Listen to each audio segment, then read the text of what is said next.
கும்பராசி அன்பர்களே, இன்று குபேர யோகம் பெறுகின்ற அற்புதமான நாளாக இருக்கின்றன. தன தானிய விருத்தி, சந்தான விருத்தி ஏற்படுகின்ற அற்புதமான நாள். உங்களுக்கு இன்று கலைத்துறையில் அதிக ஆர்வம் ஏற்படும். கலை சம்பந்தப்பட்ட சினிமா, அரசியல் சம்பந்தப்பட்ட ஆர்வம் இருக்கும். அது வளர்ச்சி ஏற்படுகிற கால சூழ்நிலை. இன்று தொட்டதெல்லாம் தொடங்கும். திடீர் அதிர்ஷ்டம், திடீர் பணவரவு ஏற்பட வாய்ப்புண்டு. குறிப்பாக இன்றைய செய்கின்ற முதலீடு பிற்காலத்தில் மிகப்பெரிய யோகம் கிடைக்கின்ற வாய்ப்புண்டு. சரியான முதலீடு செய்தால் சரியான லாபம் ஈட்டுகிற வாய்ப்புண்டு. புதிதாக திருமண வயதுடைய ஆண் பெண்களுக்கு நல்ல வரன் ஏற்பட வாய்ப்புண்டு. குழந்தை இல்லாதவர்கள் குழந்தை பிறக்கிறதுக்கு உண்டான படிநிலையாக இருக்கின்றன. இந்த நேரத்தில் இறை அருள் மந்திரங்கள் சம்பந்தப்பட்டது பயன்படுத்தி வந்தாலே இன்னும் சிறப்பாக இருக்கும். இன்று குறிப்பாக ஆன்மீகம் சம்பந்தப்பட்ட சொற்பொழிப்பு சம்பந்தப்பட்ட மேடை பேச்சுள்ளவர்கள் அனுகூலமாக இருக்கின்ற நாளாக உள்ளன. இந்த நேரத்தில் தொட்டதெல்லாம் தொடங்கும். குறிப்பாக நீங்கள் பயன்படுத்த வேண்டிய எண்ணாக, நிறமாக, வழிபடும் தெய்வமாக இருப்பது 8ஆம் எண்ணை பயன்படுத்தினால் வீழ்ந்தவனுக்கு 8 உங்களை மேல் நோக்கி விளத்திவிடும்.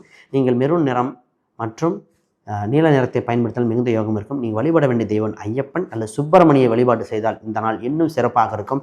குறிப்பாக இப்பொழுது நீங்கள் பூர்வீக ரீதியான சொத்து சம்பந்தப்பட்ட பேச்சுவார்த்தையோ, ஏற்கனவே இருந்த பிரச்சனையில் ஏதோ ஒன்று இருந்தால் அதுக்குண்டான படிநிலையை முதல் ஸ்டெப் எடுத்து வைத்தாலும் இந்த நாள் உங்களுக்கு சாதகமாக மாற்றிவிடுவார்.